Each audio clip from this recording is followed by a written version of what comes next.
Future of Online Learning Environments, 2010, Alun.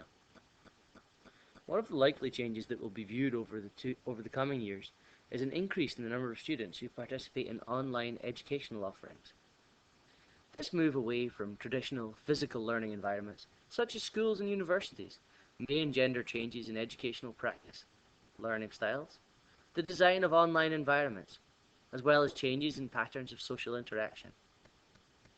In 2000, a disconnect between the potential of educational technology to drive change and the reality of the use of the medium was highlighted. Little has changed.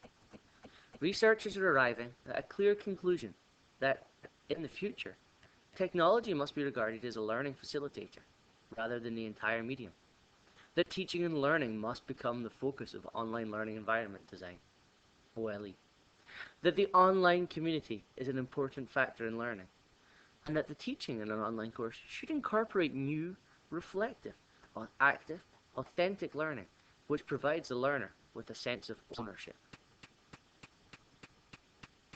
In the future, it is possible to suggest that there will be three major changes to online learning. Firstly, the type of learning that occurs in these OLEs must be changed to move away from a content-driven approach to include environments and activities that are non-linear, interactive, context-sensitive, and accommodating of a range of learning styles and needs. Secondly, these online environments must act to develop a sense of community among students, especially as the learning becomes more individualized. Thirdly, the design of the online learning environment will become enhanced as alternate forms of interaction are developed. These may include the increased use of avatars, collaborative virtual learning environments, and virtual reality tools. In the future, there will be a move away from traditional linear content-based models to complex, multi-level, non-linear models, or to alternate types of learning. Authentic and active learning are two such options, and these may drive future online learning experiences.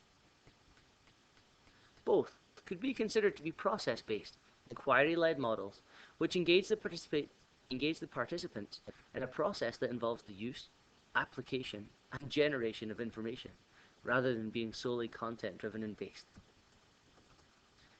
Active learning involves increasing the involvement of the learner in the learning process and developing OLEs which allow them to engage in discovery, inquiry-based learning, which is focused upon fostering openness, flexibility, and innovation.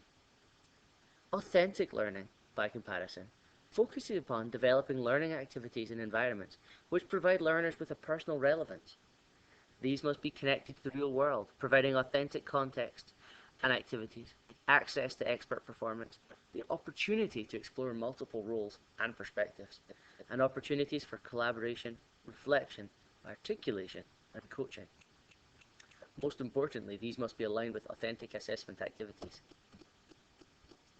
Some of the potential of active and authentic learning include higher levels of achievement for students, increased understanding, high levels of student involvement and engagement, increased student responsibility levels, increased levels of metacognition, increased levels of collaboration, and positive perceptions of the course and the form of learning delivery. Possibly most importantly, it's possible to infer that high-level critical thinking skills are developed with the use of active and authentic learning. Both delivery methods benefit from a degree of fuzziness, which is a lack of task specificity. This lack of task specificity, or fuzziness, helps to foster creativity and innovation in the participants' response to activities. In order for these forms of learning to reach their innovative potential and the potential for change, it will be necessary to move away from policy and bureaucracy, which focuses upon incremental improvement. Secondly, due to the possibility of high variance in course success rates, it will be necessary for universities to research and develop models to equalize the opportunity. Thirdly, both authentic and active learning could result in increased workload for the instructor and the learner to the possible detriment of other areas of their life or courses.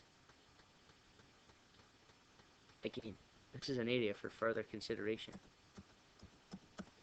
In the future, a major consideration for course designers will be the development of community.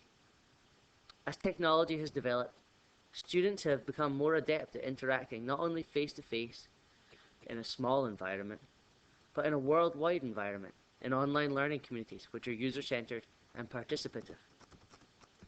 This may be attributed to the students' increased use of Web 2.0 in their own lives.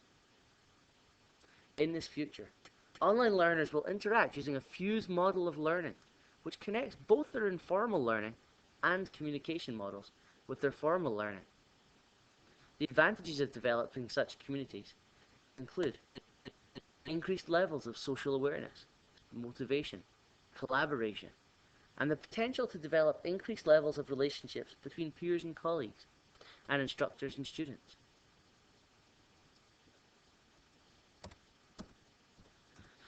The design of the online environment will become increasingly important in the future. Increasingly, online learning environment design will follow a system similar to software development for computers. This will lead to the increased use of such features as avatars to visually represent each user and to help them develop relationships with others in their community. Furthermore, increasingly realistic virtual environments will be used to contextualize the learning and allow for real-time interaction. The use of non-text-based communications, such as video conferencing and online talk, may become the norm. In addition, learning environments will enable users to progress in a fashion that allows for different levels of understanding to be shown and different learning styles to be accommodated. These new online learning environments that we will encounter in the future must be assessed using a different model than that used currently. The evaluation must include all aspects, including the technical aspects of the course, the quality of the learning experience offered, and the sense of community engendered by the course. In the future, these changes will define how effective an online course is. Thank you.